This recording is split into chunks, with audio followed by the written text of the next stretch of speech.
What's going on, peoples? I know I haven't made a video in a while. It's because I'm actually away at school right now, so I'm pretty busy with that.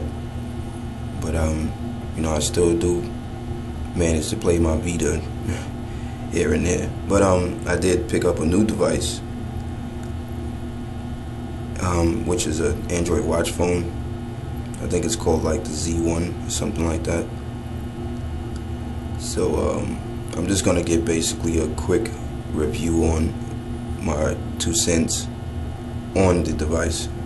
This is not gonna be a full review. I'll do that once I get a SIM card and figure out like the call quality and stuff like that. So my first initial thoughts of the unit is the actual build quality is pretty nice. It's like a texturized plastic, but it feels almost rubbery a little bit, so that's going to be pretty good against any scratches, anything like that.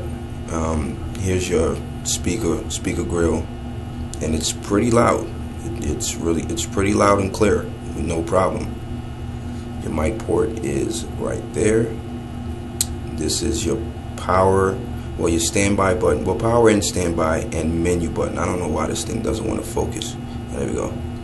Power button and menu button, and the power button acts as the like the OK button as well. That's your volume rocker, and this is what I like the most. This thing here. See, that's the USB cord. I had a few other watch phones that use like those proprietary connectors, and they were the worst because they would break so easy. So this uses USB, and that is awesome.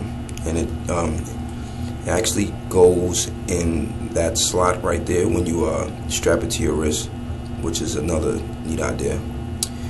Underneath here is the battery and the where your SIM card goes, and it comes with a 8 gig SIM card.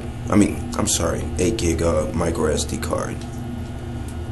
It also comes with a Bluetooth, which is actually pretty good as well. It's cheap, like it feels like really cheap plastic, and it's I'll show that some other time. But it actually sounds pretty good. And the headphones, which I was shocked that comes with the unit, is they actually sound really good.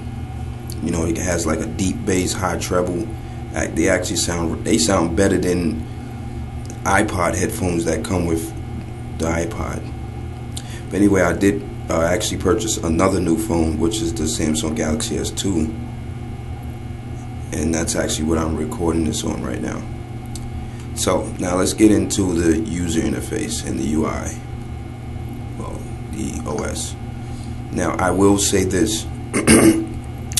On the spec sheets, they kind of fibbed a little bit. It said that it had a dual core processor, which I already knew that it didn't. It doesn't. I think the processor is like one of those MX old G1 type processors, and it's only clocked at like maybe 433, and it really shows like it's really outdated. I wasn't expecting blazing fast speeds out of it, but Jesus, this thing like almost crawls. Like, you can't have nothing heavy in the RAM, because the RAM is I think it's like, well, actually let's just look here. No, let me go back.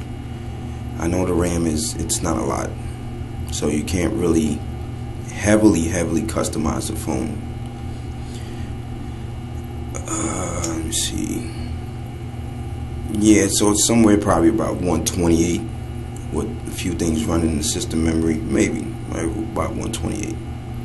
So anyway, I do have Go launcher and basically like every Go widget and all of those installed.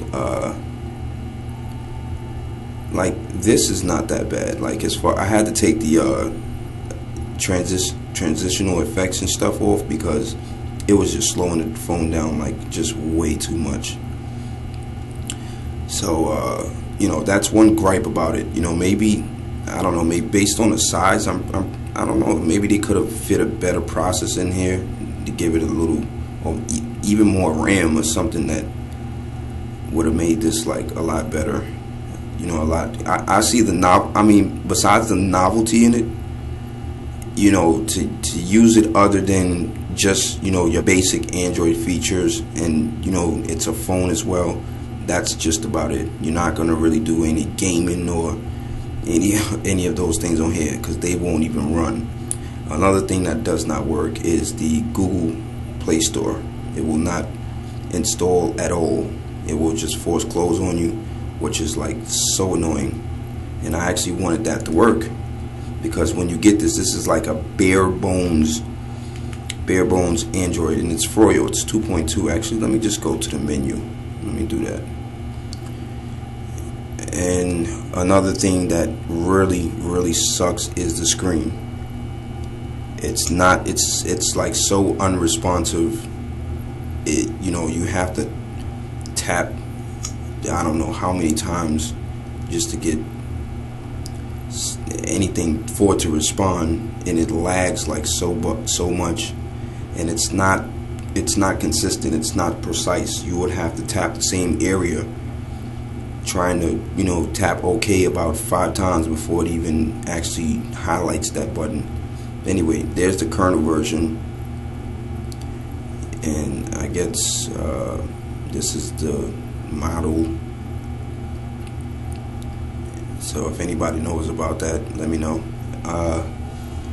You know, that was almost a deal breaker for me, is the screen. Now I have this at the lowest brightness on the watch, because at the highest you wouldn't be able to see it. But the screen on this thing is horrible. The quality is horrible.